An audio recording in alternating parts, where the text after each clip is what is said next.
తెలంగాణలో టీఆర్ఎస్ మళ్లీ పుట్టింది. బీఆర్ఎస్ అధినేత మాజీ సీఎం కేసీఆర్ కుమార్తె కవిత శనివారం నాడు కొత్త పార్టీని ప్రకటించారు. గత కొన్ని రోజులుగా ఆమె కొత్త పార్టీ ఏర్పాటుకు సన్నాహాలు చేస్తున్న సంగతి తెలిసిందే. ఆమె పార్టీ పేరు ఇది అంటూ రకరకాల పేర్లు ప్రచారంలోకి వచ్చినా కూడా కవిత కొత్త పార్టీ పేరును టీఆర్ఎస్గా ప్రకటించి సంచలనానికి కారణమయ్యారనే చెప్పొచ్చు. బీఆర్ఎస్ పాత పేరు తెలంగాణ రాష్ట్ర సమితి అన్న సంగతి తెలిసిందే. జాతీయ రాజకీయాల్లోకి ప్రవేశించాలనే ఉద్దేశంతో టీఆర్ఎస్ పేరును భారత రాష్ట్ర సమితిగా మార్చారు. అప్పటి నుంచే బీఆర్ఎస్కు కష్టకాలం మొదలైంది. మొన్నటి తెలంగాణ ఎన్నికల్లో దారుణ పరాజయాన్ని చవిచూసింది. అంతేకాదు లోక్సభ ఎన్నికల్లో కూడా పార్టీ ఖాతా కూడా ఓపెన్ చేయలేకపోయిన సంగతి తెలిసిందే. బీఆర్ఎస్ పాత పేరు టీఆర్ఎస్ను కవిత కొత్త పార్టీగా ప్రకటించడంతో రాబోయే రోజుల్లో ఈ ప్రభావం ఎలా ఉంటుందో అన్న ఆందోళన బీఆర్ఎస్ శ్రేణుల్లో వ్యక్తమవుతుంది. టీఆర్ఎస్ పేరు తెలంగాణలో ఎంతో పాపులర్ అన్న విషయం తెలిసిందే. ఇప్పుడు అదే అవసరాన్ని ఉపయోగించుకొని కవిత తన పార్టీకి తెలంగాణ రాష్ట్ర సేన అని నామకరణం చేసింది. పార్టీ ఆవిర్భావ సభలో ఈ పేరును ఆమె ప్రకటించారు.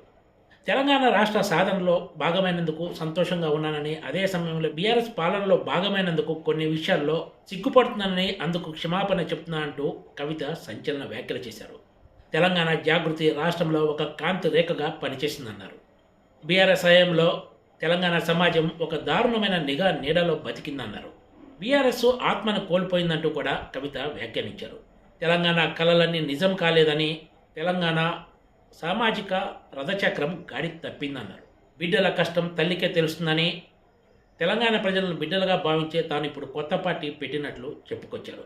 అప్పుడు కేసీఆర్ వేరు, ఇప్పటి కేసీఆర్ వేరు, ఇప్పుడు ఆయన మారిన మనిషి మనిషి అంటూ కూడా కవిత సంచలన వ్యాఖ్యలు చేశారు.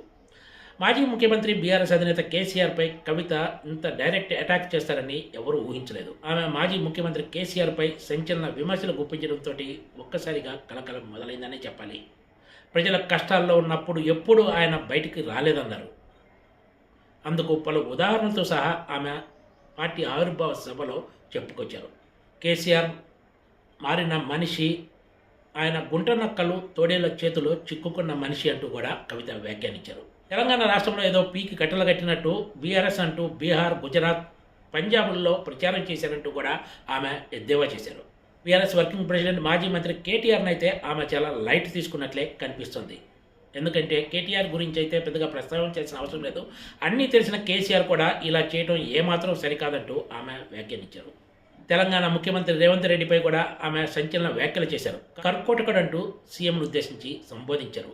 ఈ మాటలు అనటం తనకు ఇష్టం లేదని, అయినా సరే ఆయన చేస్తున్న పనుల కారణంగా ఈ మాట అనాల్సి వస్తుందన్నారు. కొత్త పార్టీని ప్రకటించడంతో పాటు తమ పార్టీ ఎజెండాను కూడా కవిత వెల్లడించారు. టీఆర్ఎస్ అధికారంలోకి వస్తే ప్రజలకు ఉచిత విద్యతో పాటు వైద్యాన్ని అందిస్తామన్నారు. ఒకేసారి ఏకంగా 4 లక్షల ఉద్యోగాలు భర్తీ చేసేలా నోటిఫికేషన్ జారీ చేస్తామన్నారు. అత్యంత కీలకమైన సామాజిక న్యాయాన్ని పక్కాగా అమలు చేస్తామని తెలిపారు కవిత. జీహెచ్ఎంసీ ఎన్నికలతో పాటు త్వరలో జరగనున్న మండల పరిషత్, జిల్లా పరిషత్ ఎన్నికలతో మేము ముందుకు వస్తామని కవిత ప్రకటించారు. అంటే రాబోయే రోజుల్లో కవిత కొత్తగా ఏర్పాటు చేసిన టీఆర్ఎస్ పార్టీ ఈ ఎన్నికల్లో పోటీ చేయడానికి సిద్ధమైనట్లు స్పష్టంగా కనిపిస్తోంది. తమ ప్రభుత్వంలో రైతే రాజుగా పాలన సాగుతుందని కవిత స్పష్టం చేశారు. ఇప్పటి ప్రభుత్వాల్లో సూటు బూటు వేసుకొచ్చిన వాళ్ళకే ప్రాధాన్యత ఉంటుందని, రైతులను ఏమాత్రం పట్టించుకోవడం లేదంటూ ఆరోపించారు. కానీ తమ ప్రభుత్వంలో మాత్రం రైతుకు ప్రాధాన్యత ఉంటుందని, వాళ్లకు ప్రత్యేక సౌకర్యాలు కల్పిస్తామంటూ కూడా కవిత ప్రకటించారు.